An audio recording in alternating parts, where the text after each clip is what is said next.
The Falcons' master plan is being executed. So many things have been going on, so many moving parts this offseason for the Atlanta Falcons. New GM, president of football, and also we just had a draft to where we just picked up some young talent that is going to be the future of the Atlanta Falcons. Ian Cunningham, in his first year as the Atlanta Falcons GM so far, has been quite captivating. You guys tell me what you guys think about that. But I would like to say hello, everyone. Welcome back to Falcons Digest. Let me introduce myself. I am Chris Tip Moore. So you can go ahead and leave those shoes by the door as you get ready for what's in store in this particular video. Yes, also I am a Falcons fan through and through. Now, I may not be as sharp as my guy Charles as when it comes to threads, but I do represent the logo, and I'm all about the Falcons through and through. So again, I would like to welcome you all to Falcons Digest. And for those who have seen me on Hawks Digest, thank you for, subscribing and being a part of that family. But I must say, I have to make it clear. Right now, we need you to subscribe to Hawks Digest because 90% of you guys are not subscribed actually. But my thing is, it is free to sign up. Stay up to date with the Falcons on the latest news and help us reach our goal of 5K. I mean, I'm looking at it like this. We're reaching new plateaus. You guys are loving the content. Go ahead and subscribe to the Falcons Digest family and always make sure that you're caught up on all the Falcon news right here. Okay? Make us your number one channel. But moving on, let's talk about some things that's going on with the Atlanta Falcons, shall we? Ian Cunningham and the Atlanta Falcons have been making moves. Now, I want to start all the way back to the point to where what are we doing with the salary cap? People are maybe wondering what's the salary cap situation now that the Falcons have gone through the draft process, have signed pretty much just about all the free agents so far that it seems like we're going to get. But what is the salary cap situation? Well, I can tell you that out of the Falcons draftees, the 6 that they did draft, none of those guys are going to be overly expensive. They did not have a first-round pick. As we know, they traded that when under the Terry Fontenot regime for James Pierce Jr. These rookies will cost the Falcons just under $7.1 million. Also, going into the free agency period, all the contracts that he signed was mostly exclusive one-year deals. 20 new players joined the Atlanta Falcons roster, guys. But guess what? Even though that did happen, old Ian Cunningham, guys, he did not break the bank at all. Ian Cunningham did not break the bank, making these deals just under $33.4 million in guarantees. The one-year deals are just guys who are going to come in and try to see exactly if they can make the team. And if they do, let's see how they help the team. And then moving forward, we'll see if we're going to retain them on the team when we get that real money next year. Because some of the biggest things that happened was Caleb McGarry retiring. Remember that? Freeing up $14 million in cap space for the Atlanta Falcons. And that's going to be spread between the 2026 and 2027 season. And they also, of course, placed a franchise tag on Kyle Pitts Sr. So, that, of course, that's $15 million as well. They released Kirk Cousins. Darnell Mooney is gone as well. Between those two players right there, that's $33.5 million in dead cap money. We already know, or if you don't know, Kirk Cousins' contract will be spread between 2026 and 2027 when it comes to his dead cap number. So it's been a lot of different things going on with that salary cap, but Ian Cunningham is navigating this thing, guys. And let's move on just a little bit more, diving into also what the Falcons have done. Breaking down this salary cap. In total, as far as top 51 cap space, the real-time tracking is $21 million. Okay? But the effective cap space, most likely after the signings, because the signings of the undrafted free agents are not going to cost the Falcons no more than $4 million. So with that being said, the more effective one would be $17 million for the Atlanta Falcons. And that's more than accurate, and that's more than significant amount of cap space as well, as you think about it. If you want to know what the ranking of that would be, it would be 15th in the NFL as far as cap space for the remainder of the season. So yes, Falcons fans, if the Atlanta Falcons wanted to make more moves, they would have $17.35 million in cap space to do such. You never know what could happen. Injuries occur. Sometimes players become available, and this is what you want, because the Atlanta Falcons were only able to carry over only $1.1 million from the 2025 cap space to the 2026 cap space. So Ian Cunningham has not only accumulated draft capital, as in, those complimentary picks. Ian Cunningham also is navigating that cap and also setting the Falcons up for the future. The Falcons, again, with this $17 million, can do something this year, or if nothing happens, all goes right. When does that ever really happen? But if everything goes right, talking about injuries, talking about player production, we could be rolling over with at least, let's say, 12 to 15 more in cap space next season, because next year, that's going to be the sweet spot. And you got to give it up to Ian Cunningham as well, guys, because you think about what he has done since he's been with the Falcons organization.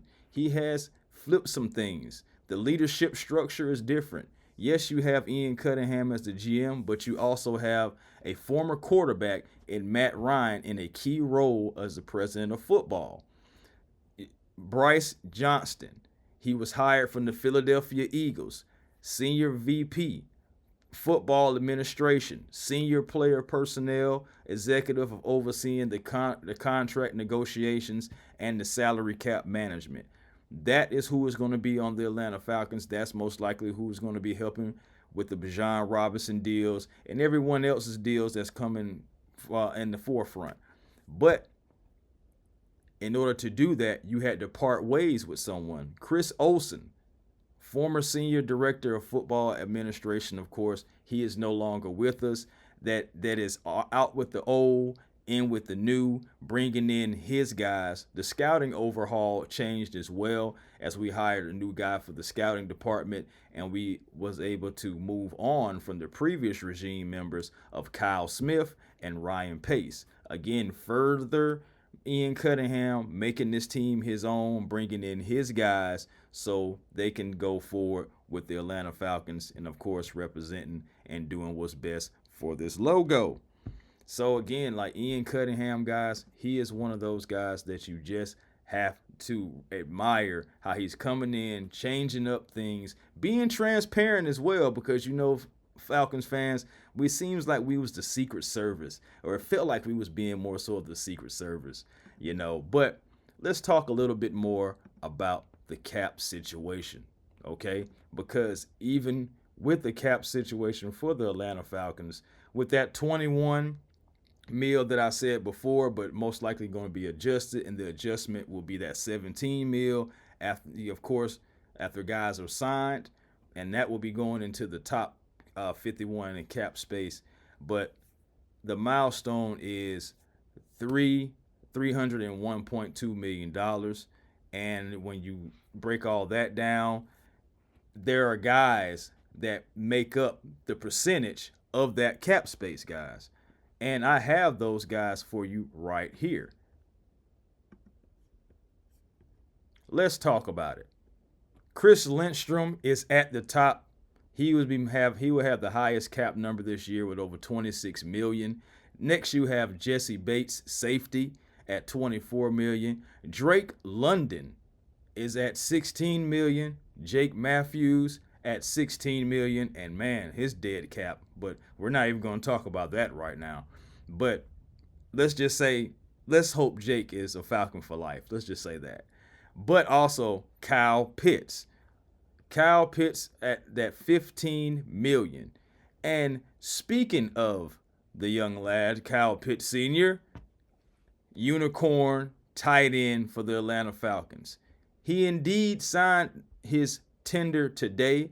The franchise tag tender officially signed it, and now he will be officially getting that $15 million. The Atlanta Falcons still have the opportunity to sign Kyle Pitts. They have until July 15th to get a deal done long term with Kyle Pitts. Let's see if 8 will be staying with Atlanta. Of course, I feel like when he is involved and you're using Kyle Pitts, you have to keep him involved. And when you do, Kyle Pitts is able to do some dynamic type things. I mean, just some of his milestones, we're talking about a guy who had 1,000 yards in his rookie season. And, of course, joining Mike Ditka in that role, surpassed Julio Jones for the most receiving yards as a rookie on the team. And also broke Tony Gonzalez's single-season rookie franchise record for a tight end as well. So, first rookie tight end since Jeremy Shockey that had voted to the Pro Bowl, and that was in 2002. So he has the tools. They're there. Now, of course, that ACL, it tore him up as well. It was a bad pass. It was a bad pass, guys. But either way it goes, it still happened. And moving fast forward, his career best game, Week 15 against those Buccaneers. Kyle Pitts loves playing against those Buccaneers, by the way. But career highs with an 11 receptions, 166 yards, and 3 touchdowns. Voted AP, second team All-Pro as well. Finishing the season with what? Let's talk about those stats. Kyle Pitts, man, of course not. These are some advanced numbers as well up at the top, but they aren't bad. Just because they're in the yellow, I know yellow means caution, but they're not bad. We're talking about a tight end that is still able to get at least 58% of separation from the defenders. Now, Kyle Pitts, when he runs in that straight line, I'm telling you, like, he really gets down the field. But he's also a demon across the middle as well if you use him and keep him involved. Now, talking about those receiving yards, that was ranked second amongst tight ends, 928 for Kyle Pitts. You see the receptions, 88. The targets, 118 as well. That was ranked 17th. So regardless, Kyle Pitts was still being productive when he was involved. Now, receiving touchdowns, 5, and also the yards to receiving is also 10 yards per catch as well. Reception, catch, it all depends on the verbiage that you like. At the end of the day, Kyle Pitts was one of those guys that still was being productive, and there is a chance that the Atlanta Falcons can still sign him to a long-term deal. And I think it will make the offense even more dynamic. You got to think about that. But I wanted to also clarify some things, not only about Kyle Pitts, but before I get out of here, I want to let you guys know about little moves that happened as far as the salary cap on how we got here in the first place. So, as far as with the Falcons, key things that happened this offseason also was A.J. Terrell's restructure. The team cleared $9 million in 2026 cap space by converting $12 million of A.J. Terrell's salary into a signing bonus. Now, I already talked about Kyle Pitts signing his franchise tag, and they still have time for a long-term deal. But that Kirk Cousins situation, of course, remains a significant factor with a $35 million dead cap factor. And over the course of the next 2 years, like I said, he's going to be carrying like $42 million alone, just in dead cap allocations. I can't wait until we get past that, Falcons fans. And I'm pretty sure you guys can feel the same. Move on. We tried it. It worked for 6-3, and then after that, nosedive. So regardless, that was the old regime. We're focused on the new regime and what the new regime is doing. And so right now, Ian Cunningham is on fire, if you ask me. But that's my personal opinion. That's my personal thoughts. my question of the day. I have a question of the day for you guys, and I would love to know how you guys feel about it. How do you feel about the job Ian has done so far? Do you love it? I mean, do you love it? Is he okay? Like, he's good, but, we're still going to wait and see. Could he be better? Have you guys seen some moves that seem questionable by Ian Cunningham, and you guys feel like, hey, he could be better?